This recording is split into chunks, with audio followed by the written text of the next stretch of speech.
হচ্ছে মাছ ধরা। Hello guys, বংশেরপা চ্যানেলে সবাইকে ওয়েলকাম। দেখুন কীভাবে অত্যাধুনিক পদ্ধতিতে रेली खोलाते माछ धरा होच्छे। साजिन भाई आप थोड़ा बताएंगे ये कैसा प्रोसेस है, मतलब कैसे आप इसको करते हो?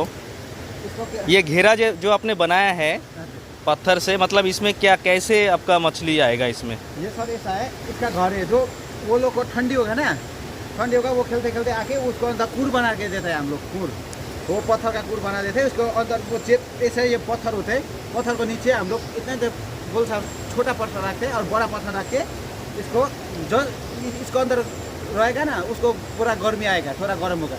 ठंडे के समय में इसको गर्म लगेगा ना इसको। अच्छा अच्छा अच्छा।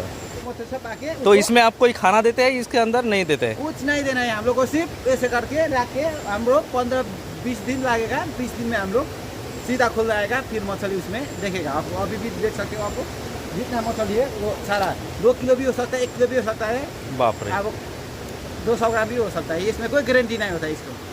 তো দেখুন এই পদ্ধতিতে আপনারা কি কখনো মাছ ধরা দেখেছেন? যদি দেখে থাকেন প্লিজ কমেন্ট করুন।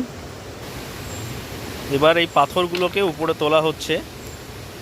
এনাদের কথা অনুযায়ী পাথরের গরমে মাছ এর মধ্যে ঢুকে বসে থাকে। এখন এই পাথরগুলোকে সরানোর পরে মাছ ধরা পড়বে, দেখা যাক। 1 किलो तक का होगा। 1 किलो तक का भी फिश होता है? हाँ बताइए, यहाँ का लोकल मछली है ये, ক্যাটফিশ। लोकल है ये। এখানে আপনি রুই কাতলা পাবেন না, আপনি পাহাড়ি নদীর বা ঝর্ণার যে মাছ হয় প্রধানত ক্যাটফিশ টাইপ, এবং সেগুলো খুব সুস্বাদু হয়। বড়েলিও এখানে পাওয়া যায় না, বড়েলি তিস্তায় পাওয়া যায় নিচে। মাছ দেখা যাচ্ছে, দেখুন কীভাবে জলের মধ্যে মাছকে তাক করছেন উনি। মাছ আছে, মাছ আছে। আরে এই মাছ,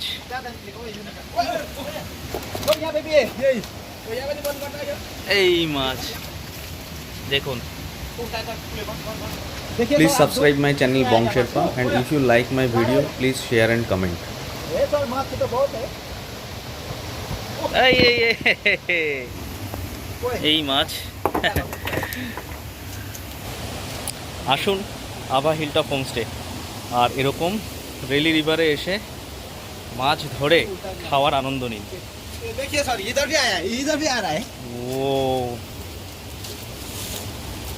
ধরিয়া বলে একটা ফাঁদ হয়, সেটাকে এখন ভাইরা বার করবে। সেখানে আশা করা যাচ্ছে মাছ রয়েছে।